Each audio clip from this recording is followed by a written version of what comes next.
الحمد لله رب العالمين والصلاة والسلام على أشرف الأنبياء والمرسلين وعلى آله وصحبه أجمعين ومن تبعهم بإحسان إلى يوم الدين.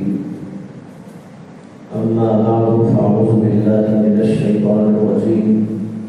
بسم الله الرحمن الرحيم. بل وآيات بينات في صدور الذين أوتوا العلم وما يجحد بآياتنا إلا الظالمون. وقال النبي صلى الله عليه وسلم خيركم من تعلم القرآن وعلمه أو كما قال صلى الله عليه وسلم. محترم حضرات علماء کرام، بزرگان ملت، نوجوانان اسلام اور مدرسے کے عزیز طلبا،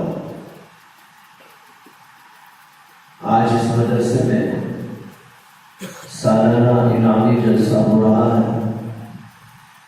اسی جلسے میں ہم لوگ کچھ دیر کے لیے جمع ہوئے ہیں. اس میں ایک مقصد یہ ہوتا ہے کہ طلبا کی ہمت افزائی کی جائے. طلبا نے جو پڑھا اور نمبرات حاصل کیے، کوئی پہلے نمبر پر، کوئی دوسرے نمبر پر، کوئی تیسرے نمبر پر آیا، تو ہم سب کے سامنے ان کی ہمت افزائی کی جائے، ان کو انعامات سے نوازا جائے. یہ بھی ایک بہت اہم کام ہے کہ اچھے کام کرنے والوں کی ہمت افزائی کی جائے.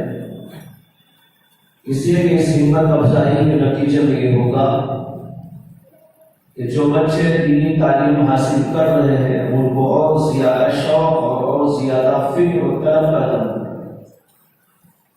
وہ سوچیں گے کہ ہمارے لیے اس کے اندر تشجیع کا سامان ہے. ہمت افزائی ہماری کر کے ہمارے دل کو تقویت پہنچائی جا رہی ہے. اس لیے ان کو شوق و ذوق پیدا ہوگا کہ وہ اللہ کے دین کے علم کو حاصل کریں اور اس سلسلے میں آگے بڑھتے چلے جائیں. ایک زمانے میں بادشاہ لوگوں کے ہاں بڑے بڑے انعامات دیے جاتے تھے. علماء کو، طلباء کو بڑے بڑے انعامات سے ان کو نوازا جاتا تھا.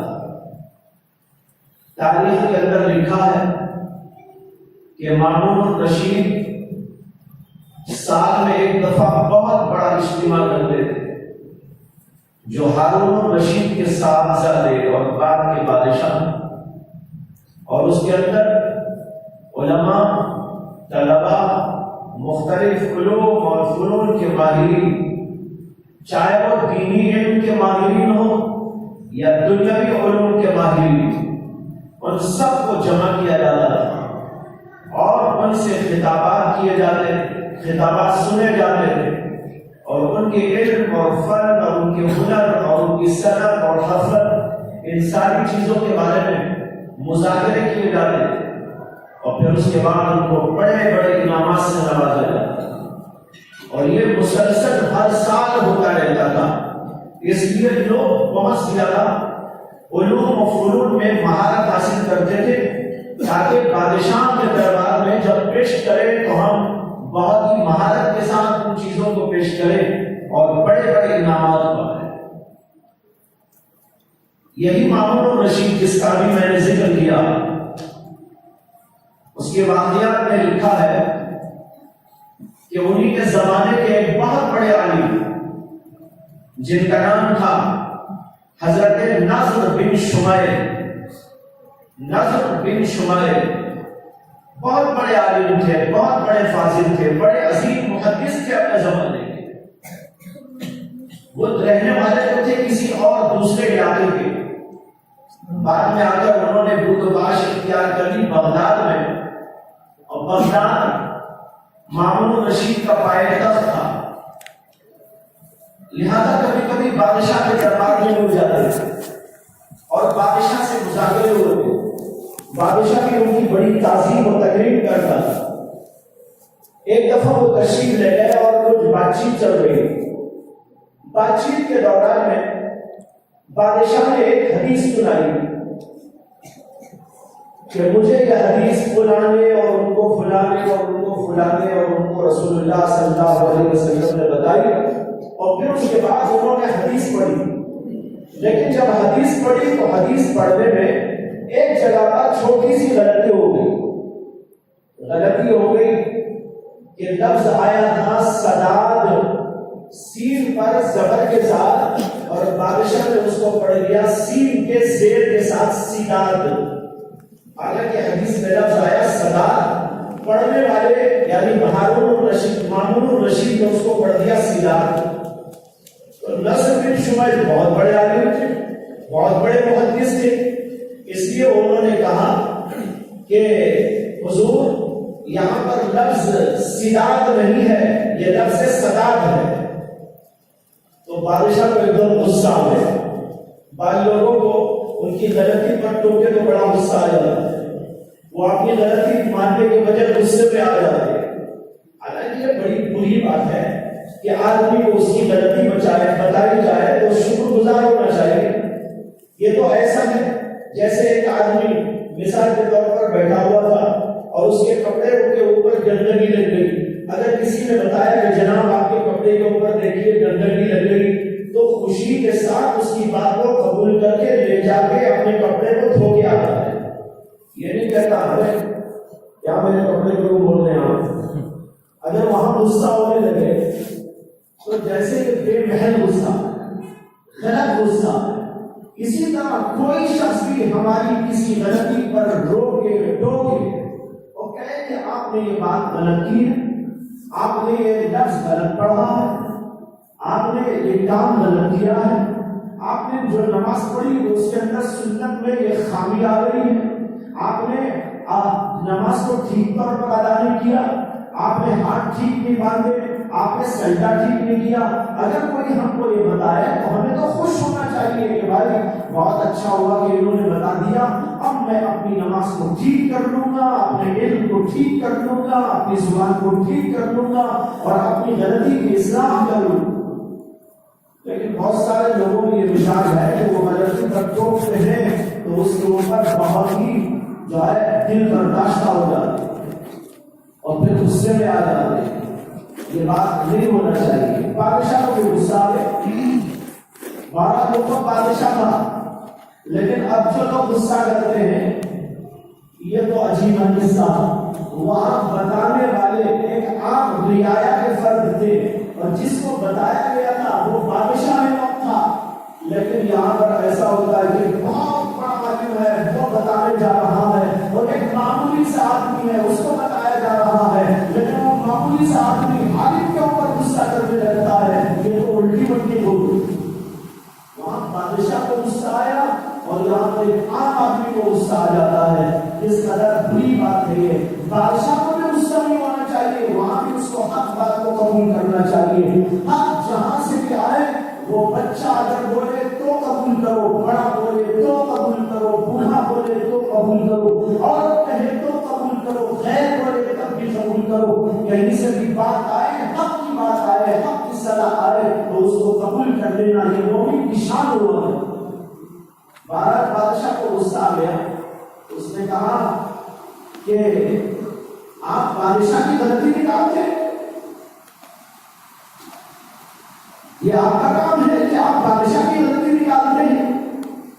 تو حضرت نصر بن شمعیل نے ایک عجیب جواب دیا. انہوں نے کہا نہیں میں بادشاہ کی غلطی نہیں نکال رہا ہوں، بلکہ بادشاہ کو جن لوگوں نے غلط پڑھایا ان کی غلطی بتا رہا ہوں. دیکھ رہے ہیں آپ، یہ بھی ادب ہے، یہ سلیقہ. کیا نصر بن شمعیل نے فوراً کہا نہیں میں بادشاہ کی نہیں، بادشاہ کو جن لوگوں نے غلط پڑھایا ان کی غلطی بتا رہا ہوں کہ آپ کو فلاں نے غلط پڑھا دیا. تو بادشاہ کا غصہ ٹھنڈا بھی ہو گیا اور فوراً اس نے ان کا شکریہ ادا کیا اور کہا کہ آپ ٹھیک کہتے ہیں اور آپ نے میری اصلاح کی اور جن لوگوں نے مجھے غلط سبق پڑھایا تھا یہاں پر توڑ کر آپ نے اس کی اصلاح کروا دی. یہ کہنے کے بعد بادشاہ نے کہا اپنے خادم سے کہ کاغذ لے کے آؤں. اب وہ کاغذ لے کے آیا, قلم بھی لے کے آیا. بادشاہ نے بیٹھ کے اپنے ہاتھ سے کچھ لکھا.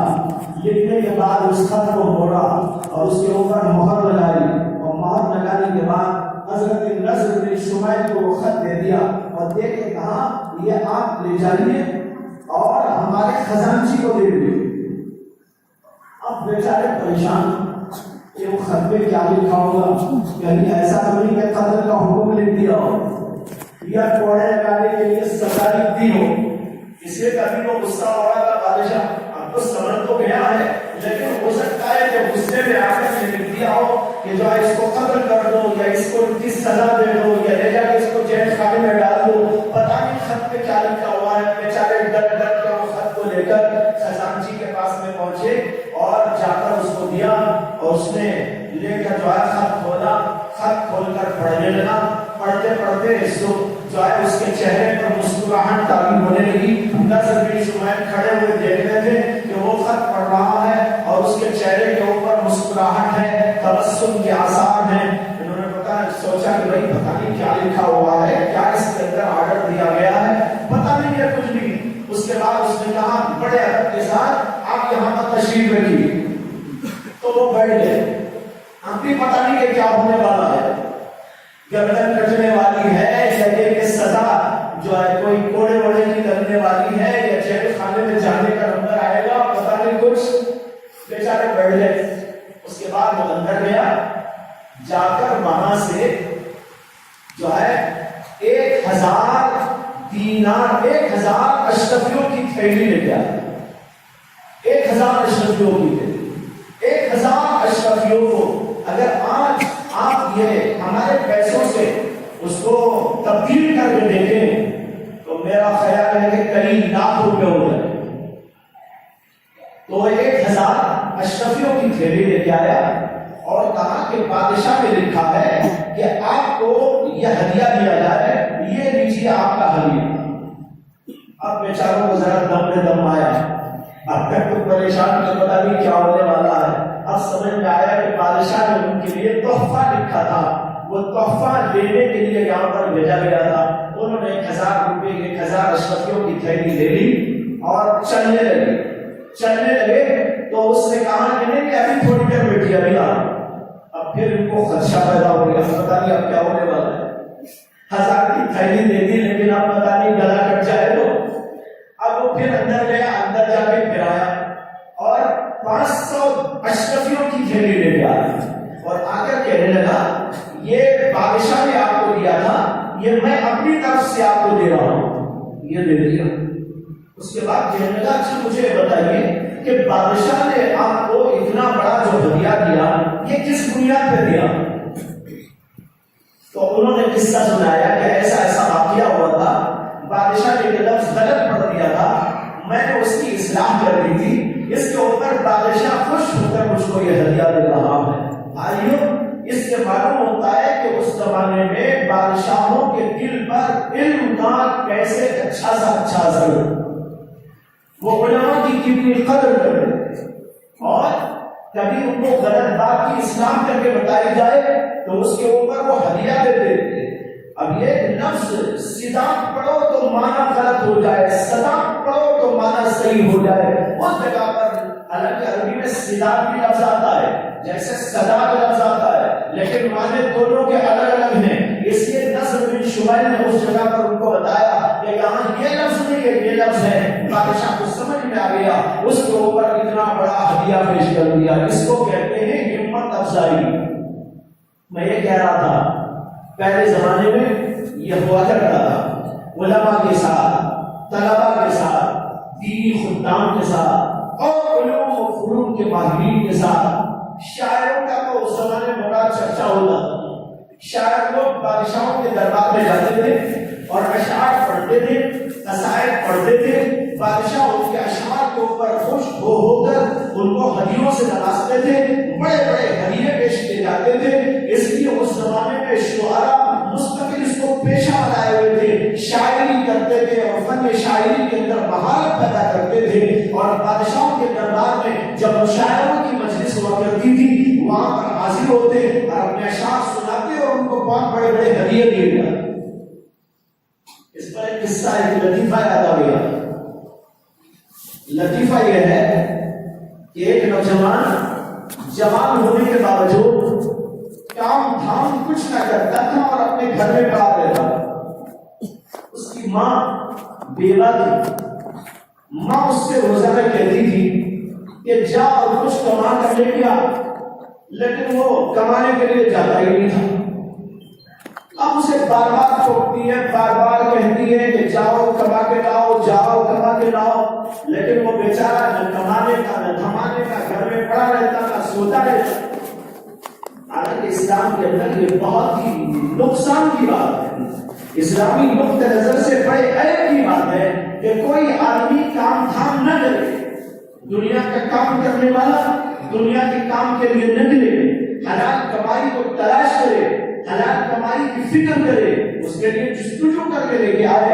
یہ نہیں کہ جناب ہٹا کٹا ہے، کام کاج کر سکتا ہے پھر بھی کچھ نہیں کرتا، پڑا رہتا ہے، غفلت کی زندگی کرتا ہے، سستی رہتی ہے اس کے بدن میں، یہ اسلام کے اندر پسندیدہ نہیں ہے۔ ایک صحابی کا قصہ ہے، اللہ کے نبی علیہ السلام کی خدمت میں وہ آئے اور آ کر کہنے لگے کہ یا رسول اللہ مجھے کچھ دے دیجیے، میں فقیر ہوں۔ اللہ کے نبی علیہ السلام نے اس صحابی سے کہا اچھا تمہارے پاس کچھ نہیں ہے؟ انہوں نے کہا نہیں میرے پاس تو کچھ نہیں۔ آپ نے کہا بھائی تمہارے گھر میں کچھ تو ہوگا، کوئی چیز پڑی ہوئی ہے تمہارے گھر میں؟ انہوں نے کہا ہاں ایک لکڑی کا پیالہ ہے، لکڑی سے بھی پیالے بناتے تھے پہلے زمانے میں اپنے منتری، تو ایک لکڑی کا پیالہ اس کو عربی میں کہتے ہیں ہلس۔ انہوں نے کہا میرے پاس ایک ہلس ہے۔ اللہ کے نبی نے کہا وہی لکڑی کا پیالہ اٹھا کے لے کے آؤ۔ وہ صحابی اپنے گھر گئے اور وہ لکڑی کا پیالہ لے کے آئے۔ اللہ کے نبی علیہ السلام نے حضرات صحابہ سے کہا کہ دیکھو ان صحابی کے پاس کچھ نہیں ہے، یہ ایک ان کے پاس پیالہ ہے، اگر تم میں سے کوئی آدمی اس کو خریدنا چاہے تو خرید لے، بتاؤ کون اس کو خریدے گا؟ ایک صحابی کہنے لگے یا رسول اللہ مجھ کو دے دیجیے میں خرید لیتا ہوں۔ آپ نے کہا کتنے میں خریدو گے؟ انہوں نے کہا 1 درہم میں۔ اللہ کے نبی نے کہا نہیں کوئی اور ہے جو اس سے زیادہ قیمت دیتا ہو، میں یزید، کون زیادہ کر کے دے گا؟ ایک اور صحابی اٹھے، انہوں نے کہا یا رسول اللہ میں 2 درہم میں لیتا ہوں۔ اللہ کے نبی نے کہا ٹھیک ہے یہ 2 درہم میں تم لے لو، لاؤ 2 درہم۔ اللہ کے نبی نے 2 درہم ان کے پاس سے لیے اور ان صحابی کو دیا اور فرمایا یہ 2 درہم لے جاؤ اور بازار سے کلہاڑی خرید کے لے آؤ۔ اب وہ بازار جا کے کلہاڑی خرید کے لے آئے۔ اللہ کے نبی علیہ السلام نے کلہاڑی میں جو مٹھی ہوتی ہے لکڑی کی مٹھی وہ اپنے ہاتھ سے لگائی اور اس صحابی کو دیا اور فرمایا کہ اس کو لے جاؤ اور جنگل میں جا کے لکڑیاں کاٹو اور بازار میں جا کے بیچو اور 15 دن تک میں تمہارا چہرہ دیکھنا نہیں چاہتا۔ 15 دن کے بعد میرے سے ملاقات۔ اب وہ صحابی گئے اور 15 دن کے بعد آئے۔ 15 دن کے بعد میں آئے تو چہرے پر ذرا خوشی کے آثار تھے، کھائے پیے ذرا اچھا، کھانے پینے سے چہرے پر کچھ رنگت کھلی ہوئی نظر آئی، چہرہ کھلا ہوا نظر آیا۔ اللہ کے نبی علیہ السلام نے پوچھا کہ کیسا لگ رہا ہے؟ انہوں نے کہا الحمدللہ روزانہ میں جاتا ہوں، کاٹ کے لاتا ہوں، لکڑیوں کو بیچتا ہوں، اپنے بچوں کو کھلا رہا ہوں، اپنی بیوی کو کھلا رہا ہوں، خود بھی کھا رہا ہوں اور غریبوں کی امداد کر رہا ہوں۔ اللہ کے نبی نے کہا بتاؤ یہ حالت تمہاری اچھی ہے یا وہ حالت اچھی تھی جو پہلے آئی؟ یہ ہے اسلام کی تعلیم۔ اسلام سستی کو پسند نہیں کرتا، غفلت کو پسند نہیں کرتا، پڑے رہنے کو پسند نہیں کرتا۔ حلال کمائی کے ذریعے بھی تلاش کرو، تلاش کرنے والے تلاش کریں، حلال کی فکر کرتے ہوئے اللہ تھوڑی سی چیز میں بھی برکت عطا فرما دیتے ہیں۔ تو بہرحال بتانے یہ تھا کہ وہ نوجوان پڑا رہتا تھا، جاتا نہیں تھا۔ ایک بار اس کی ماں کو بہت غصہ آیا تو اس کی ماں نے کہا کہ آج تو تجھے کسی طرح جانا ہی چاہیے اور کچھ نہ کچھ کمائی کر کے لانا پڑے گا۔ گھر کے اندر فاقہ ہے، فقر ہے، مصیبت ہے، تنگی ہے، پریشانی ہے اور تو یہاں کہاں ہوا؟ جب کہ اللہ نے تجھے صحت دی، قوت دی، طاقت دی، جوانی دی، اس کے بعد وہ آدمی گھر سے نکلا، کچھ ارادہ کر کے دیکھو، لیکن کچھ سمجھ میں نہیں آیا۔ چلتے چلتے ایک جگہ پر ایک شاعر صاحب سے ملاقات ہوئی۔ شاعر صاحب اس سے ملے اور کہنے لگے ارے بھائی بیٹھو، میں تم کو بہت اچھے اچھے اشعار سناتا ہوں۔ اب وہ بیٹھ گیا، اب وہ اشعار سنانے لگے اور اشعار سنا کر کہتے تھے اس کو نوٹ کر لو، یہ شعر بڑا زبردست شعر ہے، یہ شعر تو 10,000 کا ہے۔ پھر ایک شعر سنایا اور کہنے لگے یہ شعر تو اس سے بھی زبردست ہے، اس کی قیمت تو 50,000 سے کم نہیں۔ اور کوئی شعر انہوں نے سنایا اور کہا یہ 20,000 کا ہے، یہ 25,000 کا ہے، یہ 1,00,000 کا ہے، یہ 2,00,000 کا۔ اور وہ نوجوان پورے اشعار نوٹ کرنے لگا۔ صبح سے شام یہی مشغلہ، اب صبح سے شام تک ڈائری تیار ہو گئی اور بازو میں وہ لکھتا جاتا تھا یہ شعر 10,000 کا، یہ شعر 20,000 کا، یہ شعر 5,000 کا، یہ 25,000 کا، یہ 30,000 کا، یہ 50,000 کا۔ لکھ کر ڈائری تیار ہو گئی اور گھر رات میں اپنے پہنچا۔ ماں نے پوچھا کہ بھائی کیا کما کے لایا؟ کہا اما جی آج تو لاکھوں کما کے لایا۔ کہنے لگا آج تو لاکھوں کما کے لایا، کہاں ہے کمائی؟ وہ کہنے لگا دیکھیے یہ شعر لایا ہوں، یہ 5,000 کا، یہ 10,000 کا، یہ 20,000 کا، یہ 25 اور 30,000 کا۔ ماں کو بڑا غصہ آیا، اس نے کہا میں یہ سب نہیں جانتی، مجھے تو ہے آٹا چاہیے، چاول چاہیے، دال چاہیے، تیل چاہیے، شوگر چاہیے، مسالے جار چاہیے، جا کے لے گیا۔ اب وہ دکان پہ گیا، جا کر آرڈر دے دیا کہ بھائی اتنے کلو چاول، اتنے کلو آٹا، اتنے کلو شوگر، اتنی کلو دال اور اتنا تیل اور اتنے مسالے جار، یہ سب پیک کر دو۔ اب دکان والے کو کیا ہے، اس نے پیک کر دیا۔ پیک کرنے کے بعد بل بنا دی، 5,000 بل۔ اس نے کہا یہ 5,000 کا شعر ہے، آپ کی نظر کر رہا ہوں، یہ 5,000 کا شعر ہے وہ آپ کی نظر کر رہا ہوں۔ اب وہ دکان والا سمجھائے میرے سے مذاق کر رہا ہے، اٹھا کے ایک لگا ہے۔ لوگ جمع ہو گئے، ارے کیا ہو رہا ہے؟ دکان والے نے کہا دیکھو یہ کیسا مذاق کر رہا ہے، بیٹھے کا مذاق جو ہے پیسے دینے کے بجائے کہتے ہیں شعر دیتا ہوں 5,000 کا شعر، یہ میرے سے مذاق کر رہا ہے۔ سارے لوگ واقعی اس کے خلاف ہو گئے اور لوگوں نے کہا یہ کیا مذاق کر رہا ہے، یہ تو اچھی بات نہیں ہے۔ سب نے اٹھا کے مارنا شروع کر، خوب اچھی طرح مار کھانے کے بعد دماغ اور پر گیا، وہ سیدھا وہاں سے دوڑتے دوڑتے شاعر صاحب کے پاس میں پہنچا اور کہا پہلے ہی سے اجڑی زندگی تھی، تم نے تو اور بھی اجاڑ دی، اور ایک دن کے اندر تو تم نے ایسا کر دیا کہ اب تو جو ہے جھوٹے کھا کے آ رہا۔ یہ کیا کیا؟ انہوں نے کہا کیا قصہ ہے؟ کہا کہ یہ قصہ دیکھیے، آپ نے کہا تھا یہ 5,000 کا، یہ 10,000 کا، یہ 20,000 کا، یہ تو کہیں چلتا ہی نہیں ہے یہ پیسہ۔ میں نے دکان میں جا کے کچھ خریدنا چاہا تو کوئی لینے تیار نہیں، اس کے بجائے مجھے تو جوتیاں بھی ملی۔ شاعر نے کہا بے وقوف، ان شعروں کا بازار یہ دکان نہیں، کسی بادشاہ کے دربار میں جاؤ جہاں مشاعرہ ہو رہا ہو، وہاں پر اس کو پیش کر کے دیکھو، 5,000 10,000 20,000 لاکھ ملتے ہیں کہ نہیں۔ اب اس کے بعد وہ تلاش کر کے بادشاہ کے دربار میں گیا، وہاں مشاعرہ چل رہا تھا، شاعر لوگ بیٹھ کے سنا رہے تھے، اس کو بھی ذرا ہمت آئی اور اس نے بھی کہہ دیا کہ مجھے بھی کچھ اشعار پیش کر دیں۔ بادشاہ نے اجازت دے دی، وہ اشعار پیش کرنے پر سارے کے سارے شعراء کہنے لگے ماشاءاللہ کیا شعر کہا، کیا زبردست شعر کہا، سب کے سب داد دینے لگے۔ بادشاہ نے داد دی اور وہیں پر اس کو انعامات سے نوازا گیا۔ اور یہ تو لطیفہ ویسے ہی سنا دیا۔ بات یہ ہے بھائیوں، ان جلسوں کا ایک مقصد جو ہوتا ہے وہ ہے بچوں کی ہمت افزائی، کہ ہم اپنی طرف سے ان کی ہمت افزائی کریں، کچھ پیسے کے ساتھ، کچھ انعامات کے ساتھ۔ ہمارے یہاں تو رواج نہیں ہے، ہمارے یہاں تو یہ رواج ہے کہ مدرسے والے خود ہی کچھ انعام تجویز کرتے ہیں، اس کے بعد لا کر سب کے سامنے دے دیتے ہیں اور سارے لوگ صرف تماشائی بن کر دیکھ کر چلے جاتے ہیں۔ لیکن ہم نے یو پی میں دیکھا،